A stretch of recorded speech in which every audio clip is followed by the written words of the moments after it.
Ella es mi hija y ella es de México. Hola, ¿cómo están? Hoy vamos a aprender el verbo ser o estar. I'm going to explain this lesson in English, so it's going to be easier for you if you are a beginner, and I think it's going to be easier. Okay, what is the verb ser o estar? El verbo ser o estar is the verb to be in English. So when you conjugate the verb to be in English, you say am, is, or are. Depends on the pronoun that you are using. But in Spanish, we have two verbs for one that you have in English. That's the verb to be. So we divide it in two, and we're going to use, depends on the context, one or the other. For example, if I say in English, I am tall, or I say, I am happy now, I have two different sentences with the same verb to be. I am tall and I am happy now. What happened in Spanish? In Spanish, I cannot use like the same verb to be for these two sentences. I need to use a different one. For example, the first one, I am tall, I'm gonna say yo soy alta. I'm using the verb ser. When I say I am happy now, I use the verb estar. Yo estoy feliz ahora. Can you notice that I am using two different verbs for the same word am? Is the translation. So now we need to know when to use each one. So now I'm going to give you the conjugated forms for ser and for estar. These two verbs are irregular. I'm going to give you the conjugated form for the verb ser. If I say I am, it's gonna be yo soy.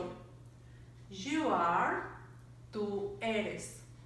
You, but formal, are, usted es, she is, ella es, he is, él es, we are, nosotros somos, you all are, ustedes son, they are, ellos son. Now for the verb estar. I am, yo estoy, you are, tú estás, you, but formal, are, usted está, he is, él está, she is, ella está, we are, nosotros estamos, you all are, ustedes están, they are, ellos están. Now we have both conjugations. If you see, these two are very different. But they mean I am, you are, you are. So now let's see when to use each one. Okay, for that we are gonna use an acronym that is gonna help us to know when to use each one. For example, for ser, I'm gonna use the word doctor. And for estar, I'm gonna use the word place. And you're gonna see that when I use the verb ser, these are facts, things that normally are not gonna change. And you're gonna see the difference when I use estar are things that they have to change or they change. So we said D is for description, then we have O for origin, C is for characteristic, T is for time, for date, and then the next O is for occupation, and the R is for relationship. Let's see some examples. Description. I am tall, yo soy alta, and then we have O for origin, I am from Mexico, soy de México. Then C for characteristic, I am intelligent, soy inteligente. T is for time. Let's give an example. I cannot use I. I'm going to use it is 3 o'clock. Son las 3. Next O is for occupation, and I say I am a teacher. Yo soy maestra.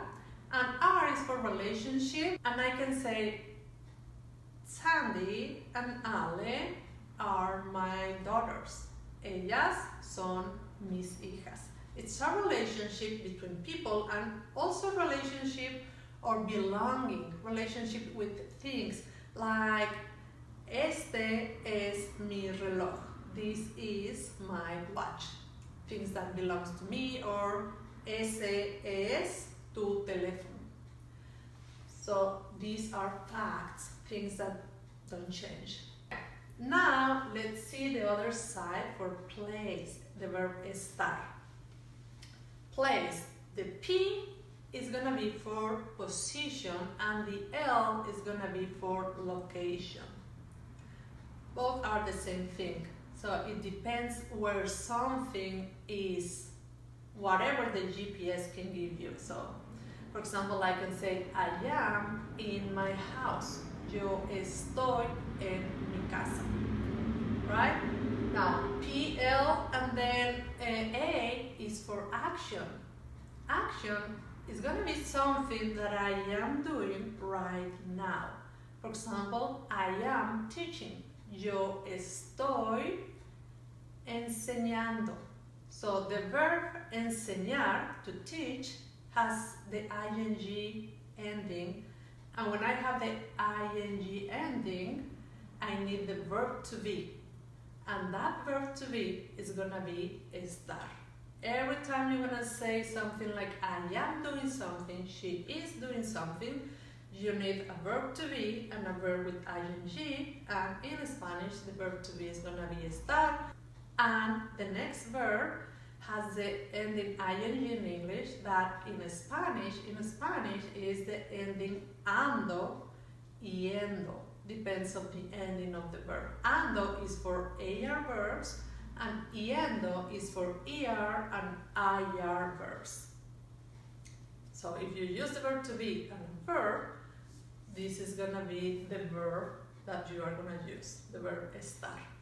And then we have C for condition. For condition, things that change, like the weather. Está lloviendo. It is raining. Está nevando. It is snowing. And I can say condition for people also, like I am sick. Estoy enferma. Or I am well. Estoy bien. Then we have E for emotion. I can say that I am happy in this moment. Estoy contenta o estoy feliz. Sometimes we are happy, sometimes we are sad, so that's why we have that in the other verb, in the verb estar. Now, the only thing that you have to do is to practice.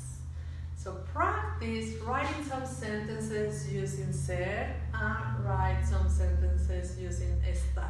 Okay, I hope you like this video and try to practice the most you can using these two forms of the verb to be. Practice and see you for the next lesson. Adios!